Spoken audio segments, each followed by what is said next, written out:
On almost every measure, at almost every age, and in almost every advanced economy in the world, the girls are leaving the boys way behind, and the women leaving the men. Why is it that 66% of young men between the ages of 18 and 29 are currently single, but only 34% of young women in the same age bracket are single? Is a tremendous worry for our society, for our economy, and probably also for our political system. There are now over 10 million people, mostly men in America, who are not working, not studying, not retired, and not institutionalized. They are just doing nothing. What's surprising is it's not a COVID phenomenon, it's not a recession phenomenon. This is what got my mind racing, along with the article from CNBC, the video from MoneyWord. Just a Family Man who I follow on Twitter has some great tweets, but he says here, there's a silent crisis going on with men in this country that is not discussed often.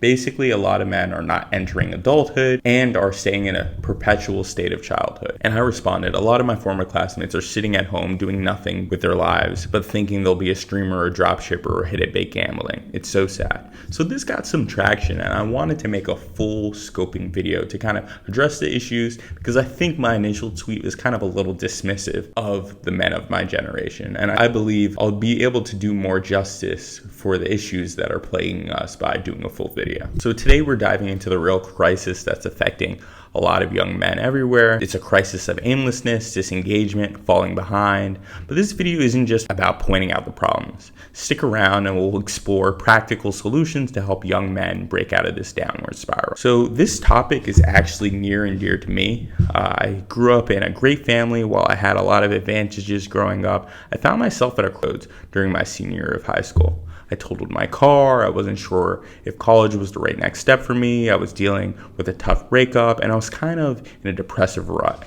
I could have easily taken a gap year and drifted along with no real direction in a hometown that I really didn't want to be in, but I had the support structure that helped me decide to leave my hometown and pursue college far away. That choice reminds me of Plato's allegory of the cave, where there are a bunch of prisoners that are born into a cave and they're chained up in such a way that they could only look straight ahead of them, not to the left or the right or beyond them. They watch the shadows on the wall of the cave and they think that's the highest form of reality. They don't understand that they're shadows or that something is casting those shadows, and the object behind those shadows might be more real than the shadows themselves. Until one prisoner escapes. He leaves the cave, and by the time his eyes adjust to the light, he's able to see that the shadows are being cast by something that's a higher form of reality, something that's more real than the shadows themselves. But when he returns to the cave to spread this message and tell the other prisoners that what they perceive as reality, as the truth, is not actually the truth,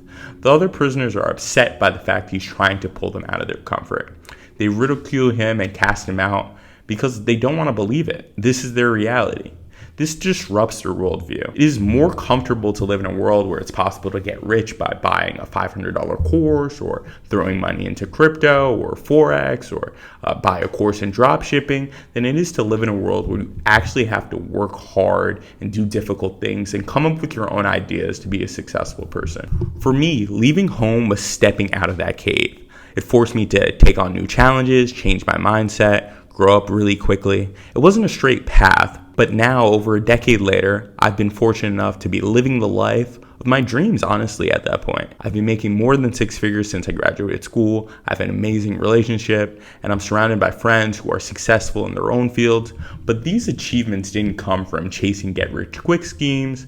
They came from putting in the work, building skills, and making deliberate choices that allowed me to be successful. I'm young, I'm 27, I am Gen Z. But the reality is, young men are falling behind in ways we haven't seen before. As of 2024, labor force participation among men 25 to 54 has dropped to just 86%. Over 6.8 million men in their prime working years are neither employed nor seeking work. This isn't just due to recent events like COVID-19. This has been in decline for decades. A big part of the issue is the decline in traditional stable jobs that used to provide a clear path for men without college degrees. Industries like manufacturing and mining once offered good wages and job security, but those sectors have either moved overseas or have been automated away, leaving fewer opportunities for men who don't pursue higher education. To put it into perspective, the median wages for men with only a high school diploma have fallen from over $57,000 in 1970s to about $45,000 in 2023, adjusted for inflation. Meanwhile, the wages for college-educated men have increased from $70,000 to $77,000 in 2023. This economic shift has left many non-college educated men stuck with their fewer options and lower wages. Not only are these wages for these non-college educated men decreasing, but these men are also the men that are most often afflicted with leaving and exiting the workforce at earlier ages. 7 to 10 high school valedictorians are girls. For every one male college graduate over the next 5 years, there's going to be 2 female college graduates. One major factor behind this crisis is education. Boys have struggled over the past few decades in our modern educational system, and it shows in the numbers. They make up 69% of students who are suspended, often punished more harshly for behaviors that don't fit into the structured, compliant environment that schools typically reward. I've seen this myself in my school years growing up. I was definitely known as a disruptive and maybe distracted student, and this can lead to boys feeling disconnected from school early on, which affect their motivation and engagement. So if I didn't have my father and my family pushing me towards academia, I definitely could have seen a path for myself where I just didn't feel like pursuing higher education just because I felt like teachers were against me, the school was against me. Over the years, many young men have become disillusioned with traditional education, seeing it as either irrelevant or even hostile. And it's true, college isn't for everyone, but the problem is we're seeing fewer young men attempting even higher education, while young women continue to increase their enrollment and graduation rates. Right now, there are roughly 3 million more women in higher education than young men. That gap keeps growing, and it's starting to create a divide. And I'm not saying that everyone should go to college. At the bare minimum, young men should be keeping up with young women in terms of education and skills development. Higher education is still one of the easiest ways to enter the middle class if you are willing to put in the effort, but it's more than just a degree. It's about getting access to those better paying jobs, networking opportunities, internships, and other ways that can lead to full-time roles. As I mentioned previously, college isn't the right path for everyone, but the labor market has dramatically changed and made it harder for young men to find stable work.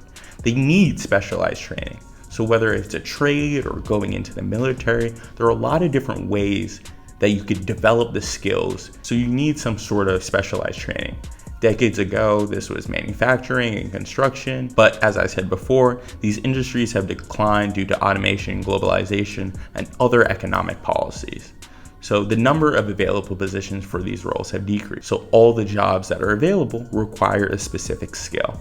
The result is that fewer men are moving forward in the workforce, and it isn't just about job availability. It's about a sense of identity and purpose in a community in the rapidly changing world around them. For previous generations, many young men grew up thinking they would have the jobs of their fathers or grandfathers. Now, as you could see in the longshoremen strike that just happened a couple weeks ago, a lot of these roles are going to be automated and changed, and people are very fearful of these practices. The car manufacturing jobs of yesteryear are now long gone or overseas, and often the ones that are left are often at 1/5 or 1/10 of the capacity as they were back in the 60s or 70s. So the two-pronged approach of get a good stable job and support a family, that traditional path disappears and it leaves a void. It's not just about losing economic opportunity, it's about losing the sense of purpose and identity that I've discussed, and it comes along with being a provider. Social media has only added fuel to the fire. Platforms like Instagram and TikTok and YouTube are filled with influencers promoting anti-9-to-5 sentiment, dismissing traditional careers as slavery or being a corporate drone. These influencers push the idea that the only way to truly live is to be your own boss, making money passively or pursue non-traditional paths like drop shipping or day trading or streaming or even gambling. Now, I'm not saying none of those paths can work. We see success stories online all the time. There are definitely people who have found success in unconventional ways. Even with gambling, if you market yourself well, or you have an interesting personality, or you are very risky and you have crazy reactions, you could have a very successful niche online. But what you don't hear is often stories of people who tried these paths and failed, or the stress of trying to make ends meet when your income is inconsistent. The truth is, these get-rich-quick schemes are highly competitive and risky. They often don't build the long-term skills you need to sustain a stable life. And that's really where the real danger lies. The constant message that traditional jobs are for losers or wage slaves or wages can make young men turn away from stable career paths that could provide them with financial security. There's nothing wrong with pursuing a dream, but that pursuit should be built on skills and foundation of a reliable income. A main hustle that allows you to pay the bills and save money gives you much more freedom to work on passions on the side without the pressure that those passions have to be your sole source of income. I've seen way too many young men fall into this trap, jumping from one hustle to another, looking for one big break that never comes. Meanwhile, they miss out on opportunities to build real skills, climb career ladders, gain valuable experience, and set themselves up for the future. If you find this video helpful or interesting and you want to see more of my content, definitely like and subscribe. You should watch some of my other content where I cover practical strategies for personal finance and career growth. It's all encompassing, all tangential to money. So definitely like and subscribe if you enjoy this type of thing. There's another consequence to this economic and social shift that doesn't get discussed enough: the impact on relationships. It's not just that young men are struggling economically, it's that this struggle is affecting their ability to form long-lasting relationships. Many young women prefer to date and marry partners who are on the same economic level or higher, or at least have some sort of economic stability. But when young men are stuck in low-paying jobs or out of the workforce entirely, it becomes harder for them to be seen as viable partners. As more women pursue higher education and advance in their careers, the gap between men and women's economic positions has only shrunk. In major metro areas like Los Angeles, New York City, Raleigh, San Diego, the earning power of young men and young women is about the same, or young women are even out-earning young men in some of these cities. If a young man doesn't have direction, it can make it much harder to form meaningful relationships. This could lead to feelings of isolation and discouragement. So how do we turn this around? I believe there are 6 major pillars that young men could look at to really drive change in their communities. First and foremost, find purpose and set goals. Don't aim for perfection, aim for progress. The first step is to find something to aim for. It doesn't have to be your lifelong passion, but setting small, incremental, realistic goals can set you up for some serious momentum. Think of it as working on your first project in a construction job. It may not be glamorous, but it'll set the foundation for your future. Second, focus on a main hustle instead of multiple side hustles. A lot of young men fall into this trap of doing a little bit of everything and trying to get decent or good at it. I'm not saying you should give up on all your side hustles or passion projects, but think about this. Having a main hustle or a skill or a job that you're dedicated to will give you a sense of purpose and stability. Imagine being able to pay all your bills, save money, go on vacation, pursue your other interests. That peace of mind will give you more freedom to pursue and work on your dreams, rather than consistently scrambling from gig to gig or hustle to hustle. Number 3, build marketable skills and invest in personal growth. Think of skills as tools in a toolbox. The more skills you have, the more problems you could solve, and the more valuable you become. When I was in college, I was focused on getting practical skills that I knew could pay off. I was gaining business acumen, I was learning how to network, I was understanding business strategies and long-term business planning, and that all led into my career as a consultant. It wasn't always exciting, but it helped me land my first high-paying job. Find something that you could get good at, whether it's coding or sales or carpentry and cooking, and keep honing in that craft. No matter what skill it is, if you're in the top 5 to 10% of it, after diligence and hard work, you will be able to provide for yourself and your family very, very easily. And the satisfaction of getting really good at something will do more for your sense of purpose than jumping from hustle to hustle. Fourth, take your time to reflect on your priorities. We're often sold the idea that if we work harder or hustle more, everything will fall into place. But after a few years in a corporate environment, I could tell you that that's absolutely not true. It's all about prioritization. So it's really important to reflect on what you actually want out of your life. Are you chasing fulfillment or status? Do you want a job that gives you flexibility? Or are you looking at long-term stability or something that you can build on? Taking time to think of these questions is really key when mapping out your trajectory in the future. So it's also key to prioritize projects that you really want to have an impact on long term. If your boss says this is a high visibility task, making sure that you put your full force behind that and making sure you're putting your best foot forward for these high priorities is a key way to get promoted and make sure that you're advancing in your career, no matter what niche it's in. Fifth, and I think this might be most important, build a support network and seek out mentorship. Having people around you who could guide you, give you feedback, and help navigate difficult career choices is absolutely key. Finding mentors who have faced similar struggles or who can offer insights into how to build a meaningful career, and it's just as crucial to surround yourself with peers who are motivated and push you to improve. I have a group chat locally of me and a couple buddies, and we're pushing each other to improve in our careers, whether it's promotions or finding a new job that pays better. Whatever it is, building a network of people who are striving towards the same actionable goals is really key.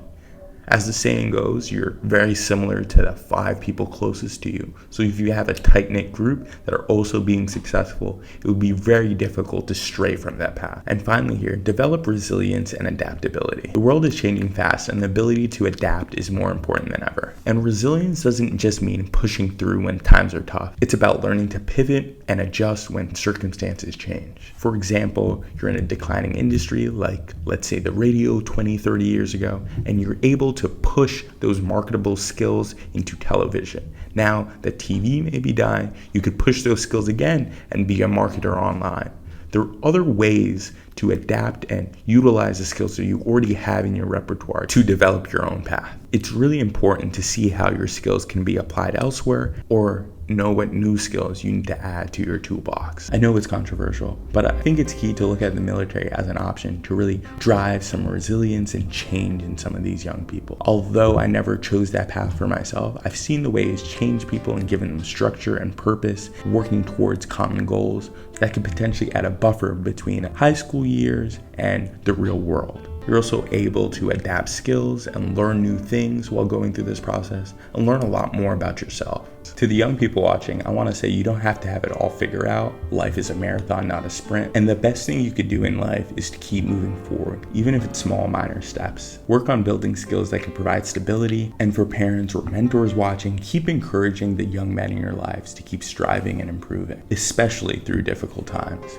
It's not about forcing them down a specific path, but it's more about helping them see the value in hard work, resilience, and skill building. The reality is that young men are facing a tough landscape, but that doesn't mean there's no way out. We can help each other find purpose and stability and embracing the discomfort of growth by setting realistic goals and building skills that will serve you for life. It starts by stepping out of that metaphorical cave and really get a good vantage of the ways to change your life. Remember, you're not alone in this journey, and we all need to do this with other people. So if you found this video helpful, definitely be sure to like and subscribe.